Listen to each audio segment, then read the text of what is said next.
Hai Bolangers, Otan ada kok di sini. Sekarang Otan mau nyeritain tentang puncak rantai makanan tertinggi. Oke Tan, lanjut. Bolangers juga mau nonton nih. Siap Bolangers. Tatapan matanya begitu tajam, badannya juga dalam posisi siap untuk menyerang. Teman, beginilah kalau alap-alap sedang mengintai mangsanya. Ia akan terus fokus dan gak akan berpaling sedikit pun ke arah yang lain. Biasanya kalau sudah dalam titik target Sobat Otan ini, itu tandanya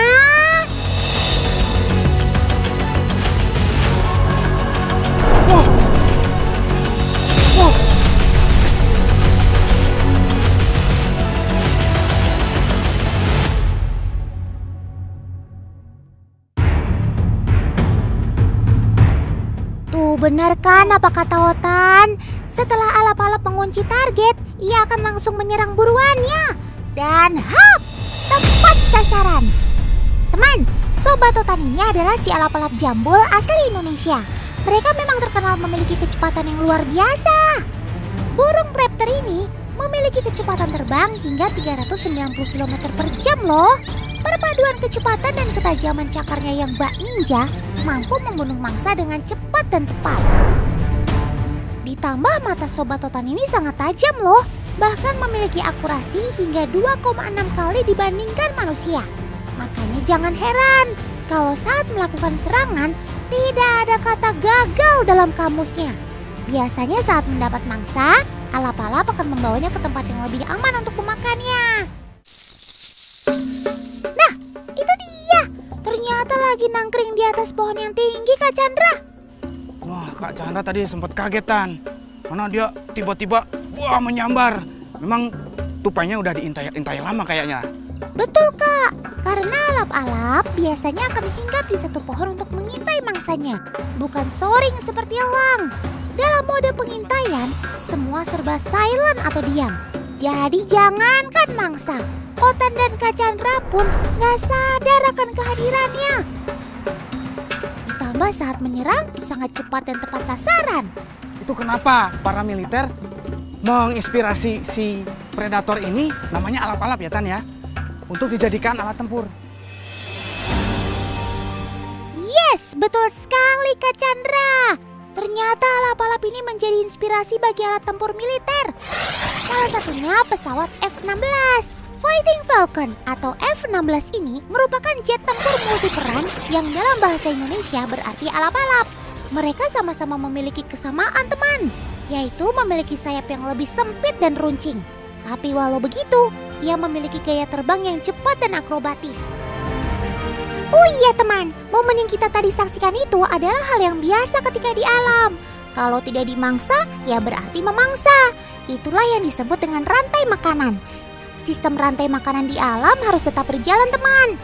Jika tidak, maka akan terjadi lonjakan satu populasi yang tidak terkendali. Si alap-alap ini termasuk top predator alias puncak pemangsa. Nah, ketersediaan makanannya ini juga tergantung dari rantai makanan yang paling bawah.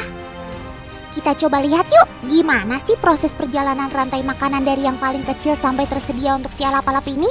Let's go Kak Chandra! Baru saja memulai petualangan, Otan sudah melihat ada sesuatu nih. Coba Kak Chandra stop dulu sebentar. Ada apa Tan? Lihat Kak, itu ada dua Sobat Otan yang sedang bertarung. Di alam liar, kelabang dan mantis sama-sama predator alias hewan pemangsa. Pertarungan antar keduanya merupakan fenomena alam yang bisa saja terjadi.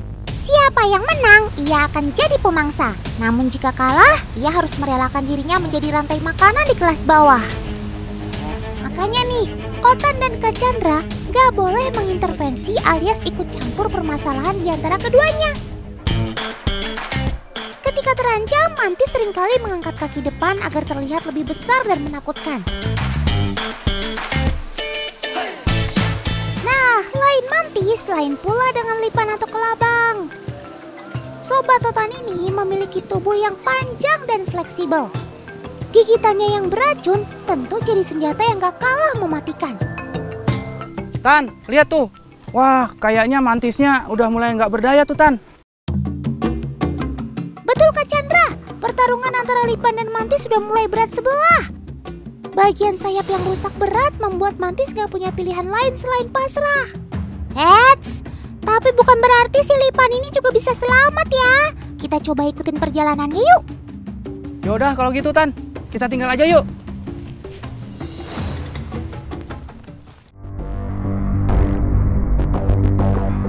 Wah, ada apa lagi nih Kak? Tan, itu tuh ada tupai. Kameramen pelan-pelan sini dulu. Kita harus pelan-pelan karena hewan ini sensitif sama gerak Tan. Kak Chandra, sepertinya tupai itu sedang mengejar sesuatu deh. Coba kita ikutin yuk Kak. Kira-kira Sobat Hutan ini mau kemana ya? Gawat ini, sepertinya ada seekor lipan yang juga sedang menuju ke arah tupai. Waduh. Loh, ini kan lipan yang tadi memangsa si Mantis teman. Wah, kondisi alam liar memang gak bisa kita duga-duga ya. Wah lihat, dia nemu lipan. Melihat ada lipan menuju ke arahnya, seketika tupai langsung bereaksi teman. Pertarungan antara keduanya otomatis gak bisa dihindarkan. Si tupai gak ada takut-takutnya sama sekali dengan lipan teman. Bahkan dia terus coba menyerangnya. Sebaliknya, kali ini lipan malah terlihat menghindari si tupai karena memiliki ukuran yang jauh lebih besar. Tan, lihat tuh. Wih, tupainya berhasil menangkap lipannya Tan. Wah ini udah dihabisin hampir setengah Tan. Lihat, wih rakus banget tuh Tan tuh. Ini disebut dengan rantai makanan. Betul banget Kak Chandra. Di dalam rantai makanan, tupai memegang peranan sebagai hewan omnivora alias pemakan segala. Makanan tupai memang bukan hanya buah atau biji-bijian saja, tapi juga hewan lain yang lebih kecil. Sebagai hewan pengerat, tupai memiliki gigi yang sangat tajam. Coba bayangin, kalau biji-bijian saja bisa hancur, apalagi lipan atau kelabang yang tidak memiliki tulang belakang. Yah, lagi-lagi inilah yang disebut rantai makanan dan hukum alam teman. Siapa yang kuat, dialah yang menang. Tan, tupainya udah pergi tuh. Oh iya Kak, kelihatannya Sobat Hutan si tupai sudah kenyang. Tapi tunggu, coba perhatikan lagi Kak. Tubuh lipannya masih bergerak tuh meski sebagian tubuhnya sudah mulai hilang. Oh iya Tan, yuk kita lihat yuk.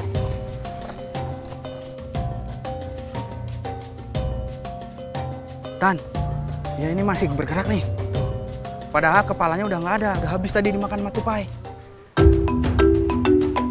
Iya Kak, betul. Kok fenomenanya mirip seperti Sobat Hutan si kecoa ya Kak? Nah ini memang biasanya terjadi di beberapa serangga. Seperti salah satunya kecoa, terus ini lipan. Jadi dia kenapa masih bisa bergerak? Karena masih ada sedikit energi. Paling hanya untuk beberapa jam atau beberapa hari. Tuh, masih bergerak Tan. Memang sih, lipan adalah hewan yang bisa meregenerasi beberapa bagian tubuhnya yang terputus. Yaudah yuk, ini Kak Chandra taruh aja ya. Yuk let's go, Tan. Iya Kak, mending sekarang kita cari si tupai yang tadi ya. Otan penasaran sama kisah selanjutnya. Apakah ia tetap menjadi pemangsa atau malah dimangsa? Wih, akhirnya kita bisa menemukan tupai yang tadi teman. Sepertinya ia sedang istirahat deh. Ngaso dulu ya Sob, habis makan banyak tadi. Wow. Wow. Iyalah, itu kan si alap-alap jambul yang tadi. Ternyata ini tuh akhir dari perjalanan rantai makanan yang Otan tadi lihat. Dimulai dari si lipan yang berhasil memangsa Mantis, kemudian lipan yang dimangsa oleh si tupai. Dan perjalanan rantai makanan berakhir pada si alap-alap yang berhasil memangsa si tupai. Ya, memang seperti inilah proses rantai makanan di alam, teman. Oh iya, ini baru hanya satu kasus saja ya, tapi masih banyak kasus lain yang punya polanya serupa. Yang kuatlah yang memangsa. Seperti kisah yang satu ini. Di suatu kisah, terdapat calon ibu baru yang berharap bisa bahagia bersama anak-anaknya. Yaps, ia adalah si Mama Puyuh yang sedang mengerami telurnya, teman. Hai Otan, Aku sedang bahagia nih, karena sebentar lagi anak-anakku ini akan menetas. Sebelumnya, aku bersama pasanganku membangun sarang ini dengan penuh cinta. Sampai pada akhirnya, waktu menetas pun semakin dekat. Aku sudah menunggu hingga 15 hari, Tan. Jadi kemungkinan besok aku sudah bisa melihat wajah anak-anakku yang lucu. Pasti setelah itu kami bahagia, Tan. Aku akan mengajak mereka bermain setiap hari. Indahnya. So sweet banget sih kamu, Sob. Otan doakan semua lancar ya. Yuk, bisa yuk. Tinggal sehari lagi. Tan, dia sepertinya sedang waspada, Tan. Kayak ada sesuatu. Ah, bagaimana ini? Besok kan harusnya telur-telur si puyuh sudah menetas. Otan gak tega kalau sampai terjadi apa-apa sama mereka. Iya, Tan. Ada biawak, Tan. Mendekat, Tan. Ke sarangnya burung puyuh, Tan. Burung puyuhnya pergi, Tan. Lagi-lagi Otan harus menyaksikan rantai makanan di alam terjadi lagi, teman. Induk puyuh mau tidak mau harus meninggalkan sarang dan telur-telurnya. Karena bagaimanapun, induk puyuh tetap memiliki naluri untuk menghindar dari ancaman.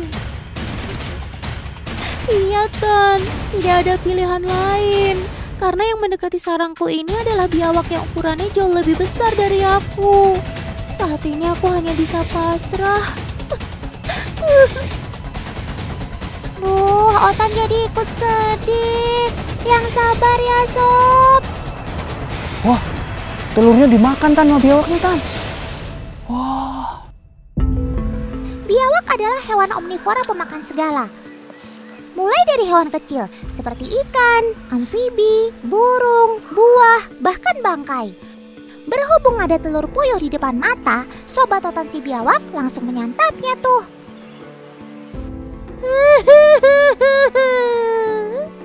Tapi tetap saja Otan gak tega melihatnya. Itu biawaknya sedang menggali, Tan. Kayaknya dia mencium pecahan-pecahan telur atau aroma-aroma telur di sekitarnya, Tan. Setelah ludes menyantap telur puyuh yang ada, si biawak nampaknya masih belum puas, teman. Buktinya, sarang burung puyuh masih terus digali untuk mencari kemungkinan ada telur yang lainnya. Ya ampun. Wah, telurnya kayaknya habis dimakan, Tan. Iya, Dok. Biawaknya sudah pergi tuh. Ayo, Dok. Aduh, udah pergi, Tan. Ayo kita mendekat ke sarangnya, Tan.